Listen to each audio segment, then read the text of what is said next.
Border लिखने में तो सिर्फ 5 शब्द हैं, लेकिन बहुत दूर तक इसके अंदर सिमटा हुआ है व्यक्ति का जीवन, परिवार का जीवन, एक त्याग, बलिदान, आप इसे कोई भी नाम दे सकते हैं। जो वॉर है, जो लड़ाई है, उसने लोगों को विस्थापित किया। वो अपने घरों से यहाँ पे आके रहे और उनकी समस्याएं क्या हैं और किस प्रकार की हैं। बॉर्डर के लोगों की मनोस्थिति क्या है इस समय परिस्थितियों में। तो अपना कार्य होता है, हमारा कार्य इतना ही तक सीमित है। अब हम पॉलिसी तो बना नहीं सकते, हम चेंज तो कर नहीं सकते, लेकिन अगर लोगों की बात आप वहां तक पहुंचाएं तो शायद कुछ लोग सुने और उनकी समस्याओं का हल करने की कोशिश करें। कोई ना कोई जरूर पड़ेगा और एक दिन बॉर्डर के ऊपर भी कोई ऐसी पॉलिसी सरकार बनाएगी, लेकिन बनाएगी तब जब उनके कानों तक, उनकी आंखों के सामने कुछ ऐसी चीज आएगी। तो फौज एक ऐसा साधन था कि हर गांव से, चाहे बॉर्डर का हो, जहाँ पहाड़ी गांव हो, हर कोई व्यक्ति 10th पास करे या 8th पास करे तो पहला टारगेट होता किसी तरीके से फौज में। जो वैकेंसीज हैं वो नहीं भरी जा रही हैं, ऐसा भी लग रहा है, या है ही नहीं, या कुछ इस तरह से आर्मी में, जो कि पहले हुआ करती थी। तो उससे बहुत बड़ी समस्या एक लोगों ने वहां बताई है, बेरोजगारी की। एक बार विस्थापन होना, फिर उसके बाद 3-4 बार और विस्थापन होना, वो जो बर्डन दिमाग के ऊपर है, कभी उस बारे में किसी ने बात की? लेकिन कोई इंसिडेंट पूरे देश में कहीं भी कुछ हो जाता है इस तरह का, सबसे पहले इफेक्ट पड़ता है बॉर्डर के लोगों को और इनको तुरंत भागना पड़ता है। अब इन लोगों के लिए आगे क्या हो सकता? अब वो चाहते हैं कि सुनने वाला हो, लेकिन उस सही मायने में समस्या जो है उसको सुनने वाला नहीं है। जीवन, पीड़ा, यातना, संघर्ष और बॉर्डर, एक शब्द में सब चीजें सिमट जाती हैं। पाकिस्तान की तरफ से शेलिंग हो या फिर जब कभी भी ऐसा लगे कि 2 मुल्कों के बीच युद्ध शुरू हो सकता है, तो सबसे पहले परेशानी उन लोगों की होती है जो बॉर्डर के आसपास रहते हैं। उनकी मानसिक स्थिति किस तरीके की है, कितना झेलते हैं वो यातनाएं, पीड़ा, जब अपना घर छोड़ना पड़ता है। इसी मुद्दे पे, मुद्दा थोड़ा गंभीर है, लेकिन हम थोड़ा लाइटली इस पे बात करेंगे। मेरे साथ हैं प्रोफेसर आभा चौहान, जो जम्मू यूनिवर्सिटी में प्रोफेसर रही हैं और समाज शास्त्र, हिंदी का जो शब्द है, उस पर काम कर रही हैं और अधिकांश समय जो माइग्रेंट कैंप हैं वहाँ पर बिताया हुआ है। बॉर्डर के लोगों से मिली हैं, उनके ऊपर लिखा है, किताब भी अभी बाजार में आएगी, लिख रही हैं। तो मैडम, आपका बहुत बहुत स्वागत। धन्यवाद। कैसा लगता है जब आप बॉर्डर में जाते हैं? जब पहली बार गए तो उस समय कैसा लगा?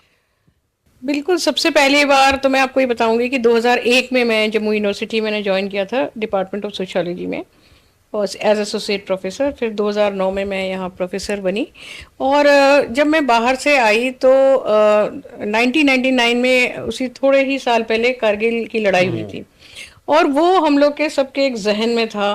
और क्योंकि ये बॉर्डर एरिया है तो मुझे सबसे पहले यही लगा कि यहाँ के लोगों की समस्या मुझे समझनी चाहिए।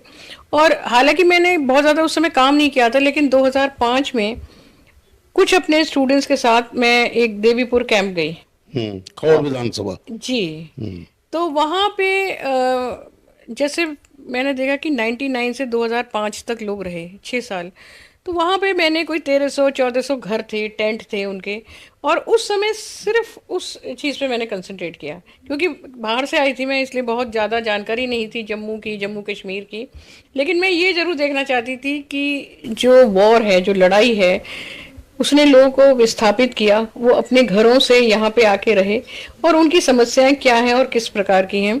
तो उस कैंप में मैंने देखा कोई 9, 10 या 11 लगभग गाँव के लोग। और उस समय पहली बार मुझे ये पता लगा गांव के नाम ये हैं, गिगड़ियाल है, पलावला है, हमीरपुर है, जितने भी नाम मैंने पहली बार सुने। और उतने सारे गांव के लोग आके वहाँ रह रहे हैं और बहुत ही एक तरह से दयनीय स्थिति में थे। कोई उनके टेंट खुले हुए हैं, किसी टेंट में आग लग गई। कुछ लोगों को मैंने इंटरव्यू किया, कुछ महिलाएं थीं जो कि विधवा थीं, उनके बच्चे थे, उनको संभालने पड़ रहे हैं। एक महिला से मैं मिली जिनके बेटे की पलावला में गोली लग के उनकी मृत्यु हो गई थी।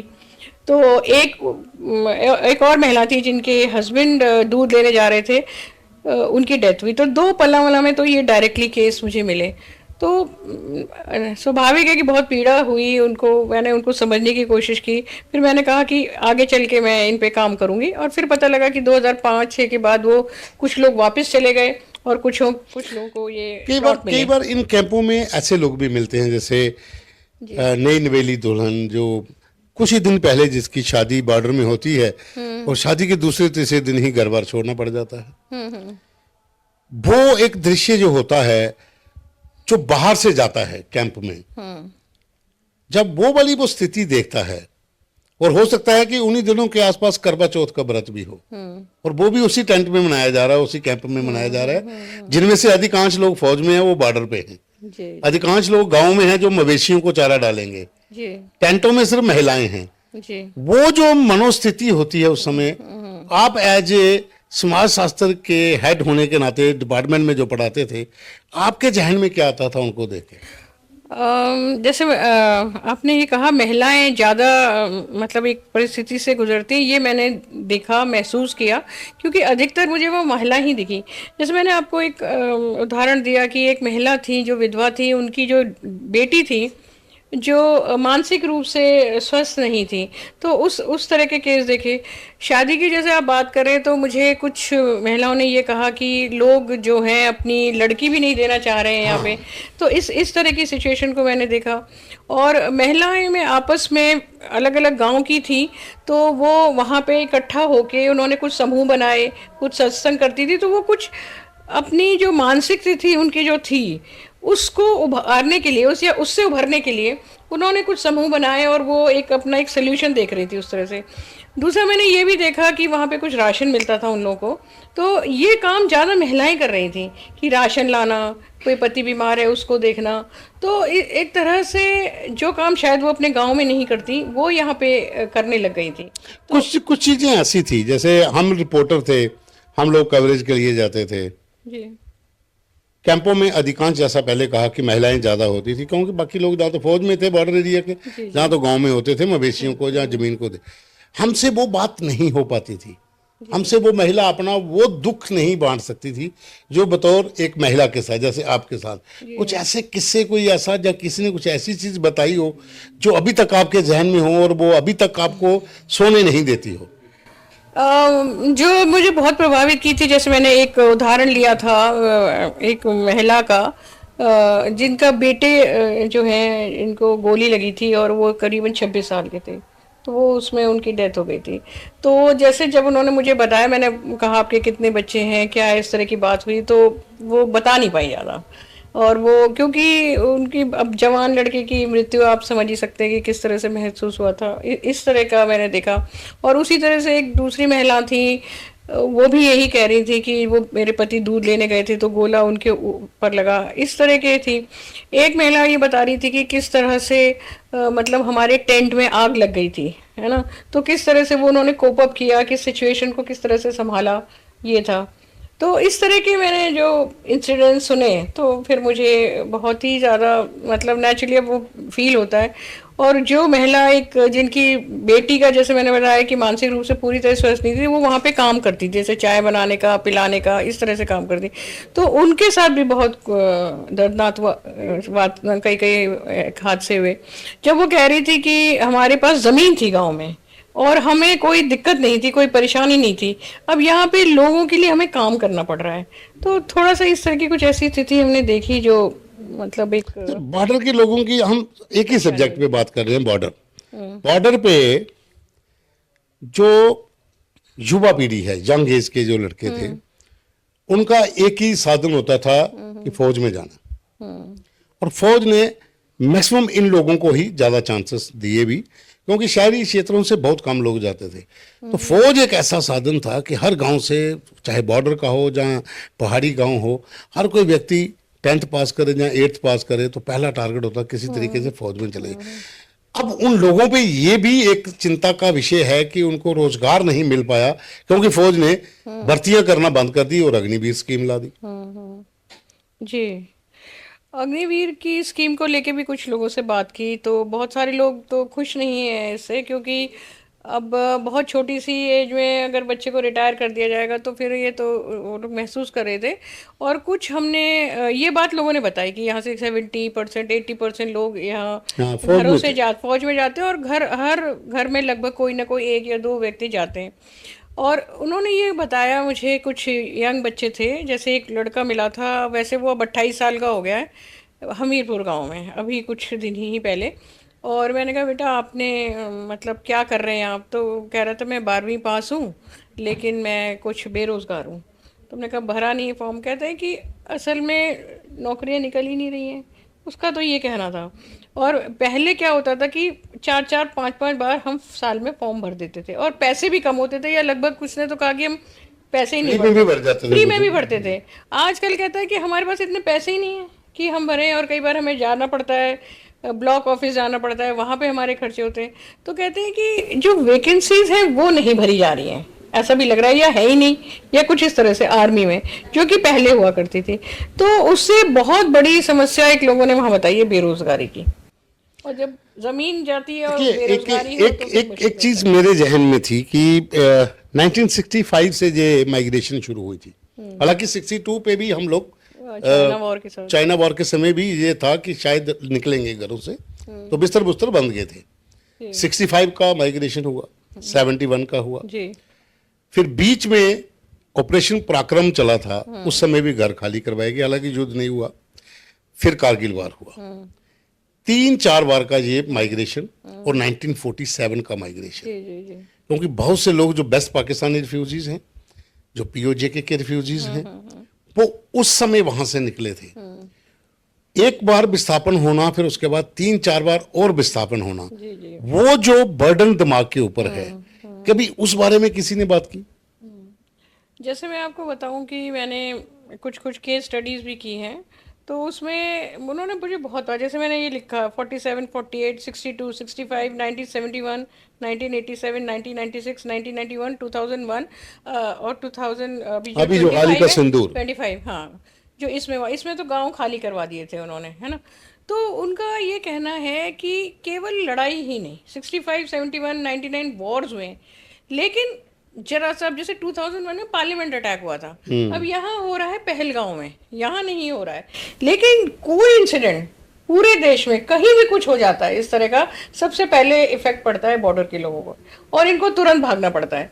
तो इन्होंने मतलब कभी 5 दिन, कभी 10 दिन, कभी अब जैसे करगिल वॉर में तो 5 और 6 साल हो गए। तो इस तरह से लोगों ने हमें बताया, अपनी कुछ बताया बंकर में रहते हैं, लेकिन वो कहते हैं कि वो बहुत टाइम पीरियड छोटे से समय के लिए होता है।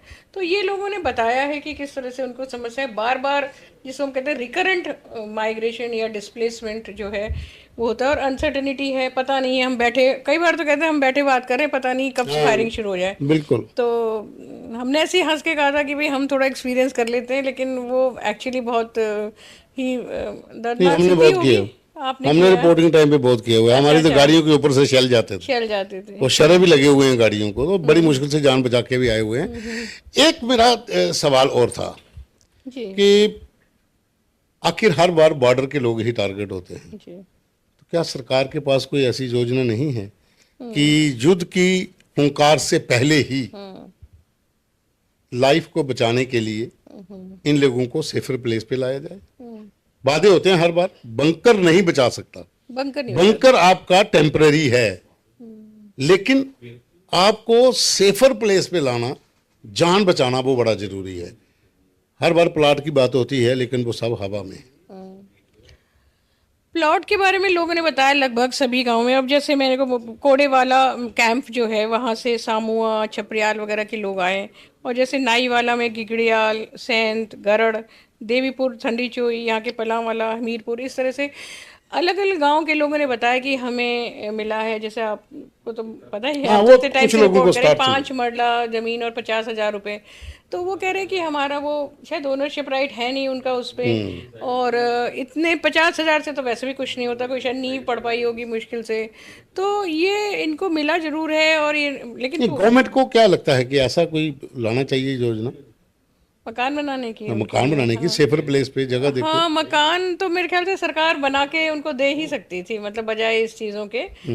लेकिन इस बार एक चीज़ और कही लोगों ने, तो हमने ये कहा, वैसे तो वो ये भी कह रहे हैं कि अब नॉन कन्वेंशनल वॉर पैटर्न एक तरह से आ गया है, कि जो मतलब पहले मोर्टार जैसे पहले गोले वो जो उनकी भाषा में गिरते थे, तो कह रहे हैं अब तो पठानकोट, हरियाणा, दिल्ली तक ये पहुंच गए हैं ड्रोन्स और ये ड्रोन्स वो। वगैरह तो घरों के ऊपर से, जो जम्मू के ऊपर जा से भी रहे किए हैं, थे, तो ये भी उनका ये कहना वो था उससे कि थोड़ा ज्यादा थ्रेट है लोगों में, थोड़ा हाँ हाँ, और चिंता ज्यादा है। यहाँ अखनूर पे गिरे जैसे हाँ बिल्कुल बिल्कुल, बहुत से उधर इलाकों। बॉर्डर से ज़्यादा यहाँ पे गिरे थे, इस तरह से है। पहले तो यही है कि भाई अब वॉर मतलब जितनी ना हो उतना ही अच्छा है ना। और जो बॉर्डर है, क्योंकि ये लाइन ऑफ कंट्रोल है एक्चुअली, है ना, इंटरनेशनल बॉर्डर नहीं है, कि ये भी मसला बना हम हुआ है। इसको इंटरनेशनल बॉर्डर बोलते हैं, जो आ, कठुआ वाला जो पूरा कठुआ, अखनूर सांबा, दरिया से आगे वाला, जी जी, वो इनको वर्किंग बाउंड्री बोलते हैं, हम इनको इंटरनेशनल बॉर्डर उधर बोलते हमीरपुर हैं। वो सारा एलओसी का है। हाँ से इधर एलओसी, एलओसी फिर वो सुंदरबनी पूरा हाँ पूंछ का पूरा वो चला, रजौरी, फिर पूंछ, सीधा गुरेज, कुपवाड़ा, उड़ी तक वो एलओसी बारामूला। है। जी जी जी। तो मेरा आखिरी सवाल है कि क्या आपने जितना विजिट किया, जो लोगों से बात की, जी, अब इन लोगों के लिए आगे क्या हो सकता है? देखिए सबसे जो बड़ी समस्या लोगों ने यही बताई है कि एक जमीन की समस्या बताई है इनकी, हाँ, जो लैंड जमीन की। का मुआवजा है हाँ, जमीन का और मुआवजा लैंड के है, राइट्स भी। माइनिंग है, चाहे डिच कम्बन बनाया है, वो पूरा डिच का वो बता रहे थे कैसे हमीरपुर से लेके ये जो आपका छपड़ियाल वगैरह ये जो गांव हैं, तो यहाँ तक पूरा जो बनाया 71 तक का माइनिंग हुई है, इनको 2013 तक कंपनसेशन मिला, उसके बाद नहीं मिला। अब क्यों नहीं मिला, ये भी एक सवाल है उनको। फिर 99 के बाद जो फेंसिंग से उनकी ज़मीनें आई हैं, अब जब खेती नहीं कर पा रहे तो वो मुआवजा वो चाहते हैं।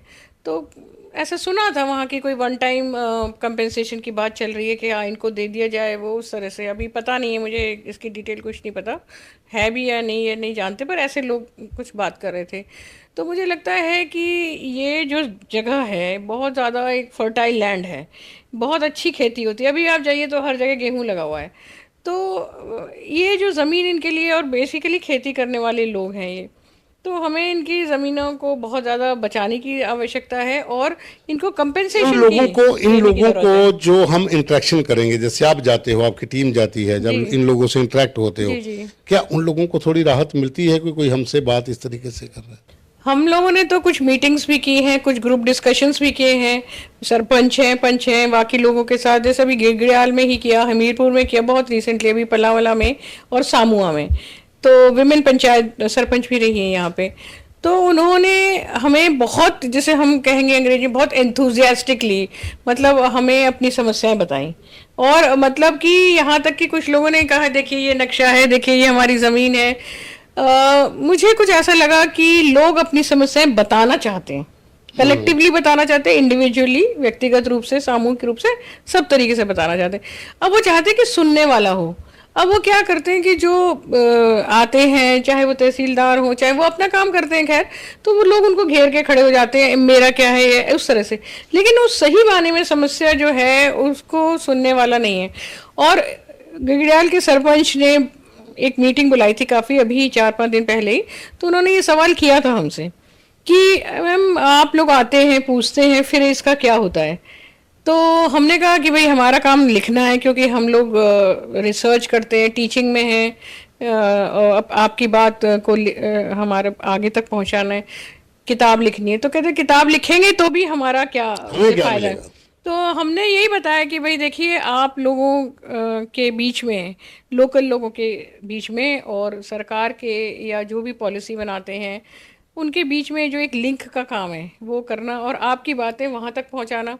अब जैसे मतलब आप बात कर रहे हैं या कहीं टेलीकास्ट या कहीं लोग सुन रहे हैं या हम कुछ लिख रहे हैं, लोग उसको पढ़ रहे हैं, क्योंकि हर व्यक्ति का अपना क्षेत्र होता है, अपना कार्य होता है। हमारा कार्य इतना ही तक सीमित है। अब हम पॉलिसी तो बना नहीं सकते या हम चेंज तो कर नहीं सकते, लेकिन अगर लोगों की बात आप वहाँ तक पहुँचाएं तो शायद कुछ लोग सुने और उनकी समस्याओं का हल करने की कोशिश करें। तो हम लोग तो यही करते हैं। जैसे आप वेस्ट पाकिस्तान रिफ्यूजीज़ और जो हम पाकिस्तान ऑक्युपाइड जम्मू कश्मीर, जिसको वो लोकल अलॉटी कह रहे हैं, तो कह रहे थे कि ऐसा लोगों ने मुझे बताया कि 2024 में शायद 31 अगस्त में एक कोई ऑर्डर आया था जिसमें वो एक्चुअली ओनरशिप राइट्स उनकी मिलने का था, ऐसा जो अभी तक नहीं मिली है। तो इस तरह की समस्याएं लोग बता रहे हैं। तो वो ही हमारा तो यही काम हो सकता है कि हम लोगों की समस्याएं सुने, उनके बारे में लिखें, उनके बारे में बताएं और बाकी लोगों से यही रिक्वेस्ट करें कि उसको पूरी करने की कोशिश करें।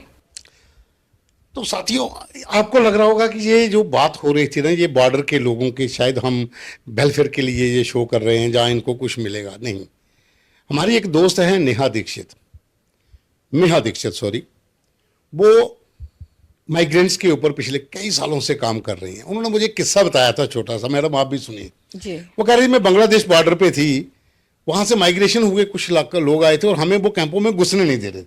आप आ जाते हो तीसरे दिन काफी पेन उठा के, आप क्या कर लोगे? कहती वहां पर एक अंसार उल करके एक व्यक्ति थे जो ओल्ड एज के थे, 78 ईयर्स। उसने कहा आप आए, अब लिखोगे ना? मैं कहा हाँ हम लिखेंगे। कहते यहाँ पर लिखना जरूर। तो वो उनको समझा रहे थे जो लिखेंगे वो कोई ना कोई तो पढ़ेगा। जब कोई ना कोई तो पढ़ेगा तो वो विचारों का आदान प्रदान आगे होगा और हो सकता है कि इनका लिखा हुआ सरकार भी पढ़ ले। और सरकार जब पढ़ लेगी तो हमारे ऊपर भी कभी ना कभी चर्चा करेगी। तो साथियों, ये एक माध्यम है, इनका काम है विजिट करना। आपकी जो स्थिति है, आपका जो वहां पर रहन सहन है, आप किन परिस्थितियों से गुजर रहे हैं, आपकी क्या डिमांड्स हैं, ये जान सकती हैं, लिख सकती हैं, आपके साथ बैठ के मीटिंग कर सकती हैं। और आज हमारे साथ भी बैठी है तो हमारा भी यही है कि हम इनसे सुने, इन्होंने वहां से क्या पाया, क्या सीखा, क्या आप लोगों ने बात की, क्या आपके बारे में इन्होंने जाना। और आपको ये बता रहे हैं कि जब ये किताब लिखेंगे तो कोई ना कोई जरूर पढ़ेगा और एक दिन बॉर्डर के ऊपर भी कोई ऐसी पॉलिसी सरकार बनाएगी, लेकिन बनाएगी तब जब उनके कानों तक, उनकी आंखों के सामने कुछ ऐसी चीज आएगी। तो साथियों, ये कैसा लगेगा आपको शो? मुझे लगता है कि आपको अच्छा ही लगेगा, आप जरूर हमें कमेंट करिए।